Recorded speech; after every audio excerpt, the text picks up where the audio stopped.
প্রেম জিনিসটা খুব অদ্ভুত, তাই না? কত মানুষের কত বছরের প্রেম হয়, তবে আমাদের প্রেমটা খুব অল্প দিনের। আমাদের প্রেমের গল্পটা ছোট্ট কিন্তু খুবই অদ্ভুত, ঠিক হঠাৎ করে দেখা কোনো স্বপ্নের মতো।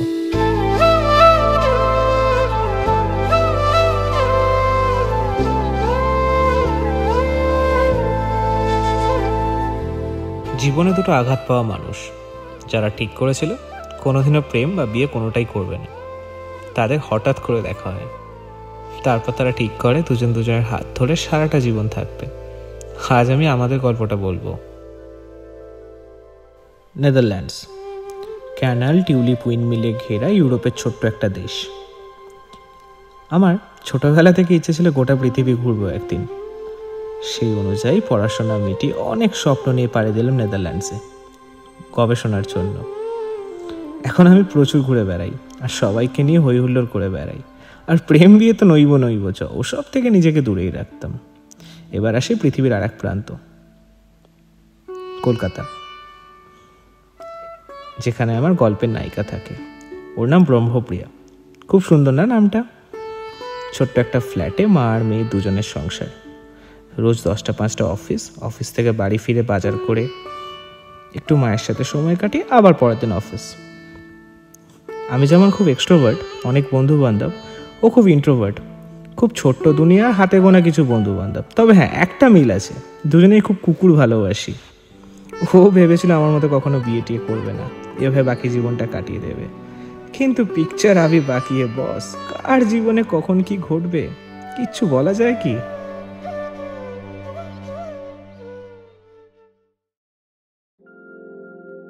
কার জীবনে কখন যে কি ঘটবে সেটা যে একেবারেই বলা যায় না, তার উদাহরণ হলো আমার আরও প্রথম দেখার গল্প। সেইবার আমি নেদারল্যান্ডস থেকে অনেক মাস পরে দেশে ফিরলাম।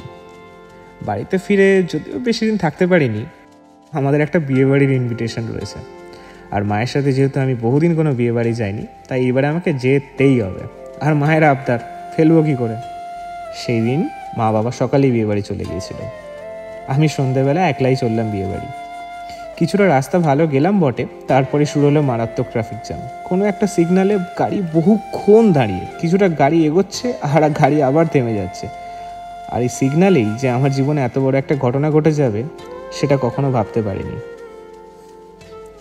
কারণ এই সিগনালের পাশেই একটা বাস স্টপে দাঁড়িয়েছিল আমার গল্পের নায়িকা ব্রহ্মপ্রিয়া। তখন অফিস থেকে ফিরছিলেন।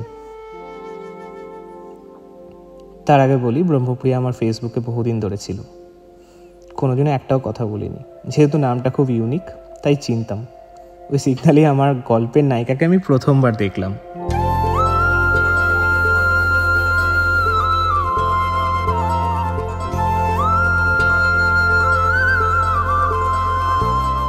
গাড়িটা আবার ওই একই সিগনালে আটকে গেল। আমি জানি না সেই দিন আমার মধ্যে কি হয়েছিল। আউট অফ নোওয়্যার আমি ওর ফেসবুক প্রোফাইলটা খুলে মেসেজ করলাম, আপনি কি বাস স্ট্যান্ডে দাঁড়িয়েছেন? সঙ্গে সঙ্গে মেসেজটা সিন হয় আর রেসপন্স আসে, হ্যাঁ।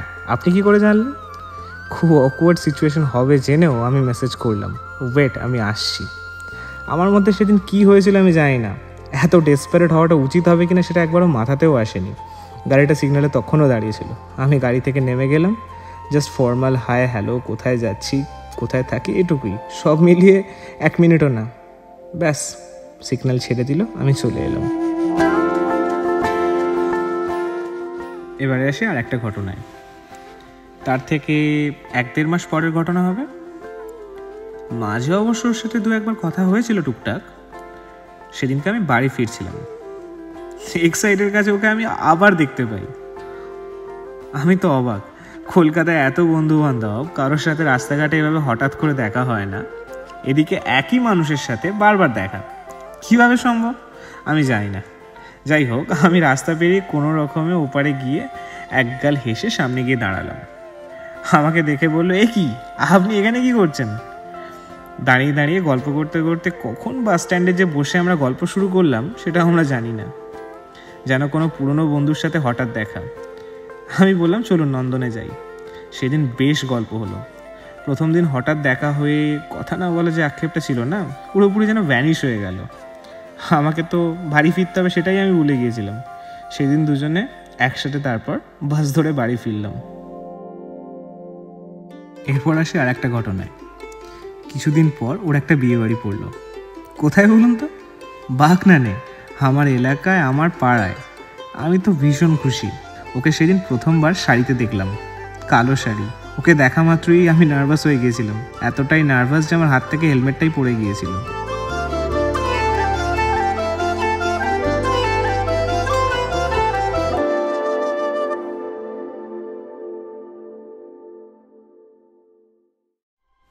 একটা মানুষের সাথে কতবার আনপ্ল্যান্ড মিট হতে পারে। আমার তো মাঝে মাঝে মনে হয় কেউ যেন পুরোটাই আমাদের জন্য সুন্দর করে সাজিয়ে গুছিয়ে রেখেছিল, ওয়েল প্ল্যান্ড করে। জানি না, তবে হ্যাঁ, এরপর শুরু হলো আমাদের প্ল্যান্ড মিট। কোথায় বলুন তো? Academy of fine arts. এটাই হয়ে গেল আমাদের রেগুলার আড্ডা মারার জায়গা। রেগুলার বলতে কিন্তু রোজ নয়, ওই কাজের ফাঁকে যেটুকু সময় পেতাম, ব্যাস সেটুকু সময়। তবে হ্যাঁ, যখন দেখা হতো দুজনে চুটিয়ে গল্প করতাম। দুজনে বলাটা ঠিক হবে কিনা জানি না, কারণ যখন গল্প হতো আমি বলতাম আরও শুনতো, আর আমার দিকে অবাক হয়ে তাকিয়ে থাকতো। ওই যে আমি বললাম, ও ইন্ট্রোভার্ট আর আমি এক্সট্রোভার্ট। তবে কি জানেন, একটা ইন্ট্রোভার্ট যখন ধীরে ধীরে এক্সপ্রেস করতে শুরু করে না, সেটা যে কত সুন্দর হয়, ঠিক যেন মনে একটা ছোট্ট কুঁড়ি থেকে একটা সুন্দর ফুল ফুটছে। খুব ভালো লাগতো ওর সাথে সময় কাটাতে। মনে হতো যেন সময় এখানেই থেমে যাক, আর একটু বেশি সময় কাটানোর বাহানা খুঁজতাম আমি। জানি না শুধু এটা বন্ধুত্ব কি না, কখনো দুজনের সামনে না এসব কিছু এক্সপ্রেস করিনি। ব্যাস, শুধু আড্ডা, বন্ধুত্ব, গল্প এসব না। এরপর শুরু হলো পাগলামি। কিরম পাগলামি জানেন? অদ্ভুত রকমের। একদিন তো ভিক্টোরিয়ার সামনে বললাম, ডান্স করবেন? আমরা ব্লুটুথ স্পিকারে গান চালিয়ে ডান্স করছিলাম, পাশে লোকজন অবাক হয়ে দেখছিল। কি পাগলামি না করেছি, যেন একটা স্বপ্নের দুনিয়ায় ভাসছিলাম।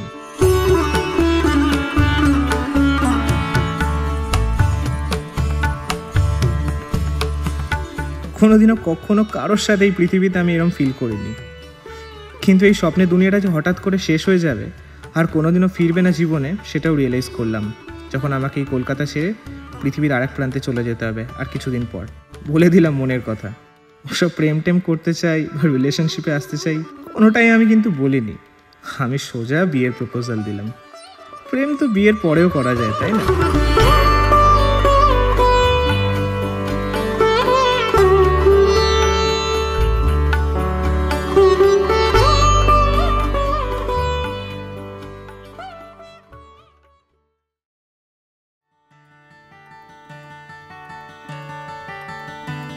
You fill up my senses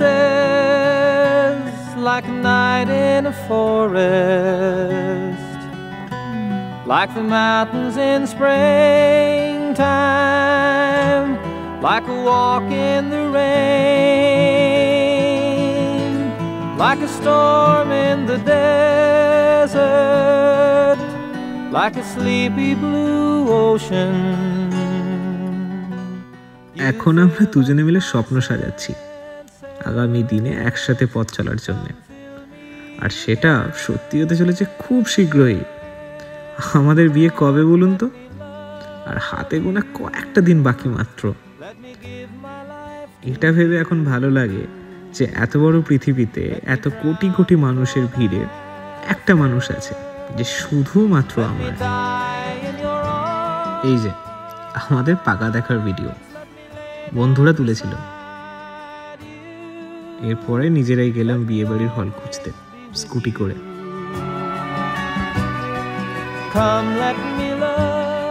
এই ছিল আমার প্রেমের শর্ট অ্যান্ড সিম্পল স্টোরি। আমি অনেকের প্রেম অনেক বছর ধরে হতে দেখেছি, আবার অনেকের অনেক বছরের প্রেম ভাঙতেও দেখেছি। ঠিক কতটা সময় একসাথে কাটালে প্রেমে পড়া যায় বা কোনো মানুষকে ভালোবেসে ফেলা যায়, সেটা বলাটা খুবই কঠিন, তাই না? প্রেম জিনিসটা বড়ই সুন্দর যদি সেটা নিঃস্বার্থ হয়। আমি এখন আমার স্বপ্নে ভাসছি, আর আমি চাই আমার ঘুম কোনো দিনও যেন না ভাঙুক, আর এই স্বপ্নের কারখানা চলতে থাকুক।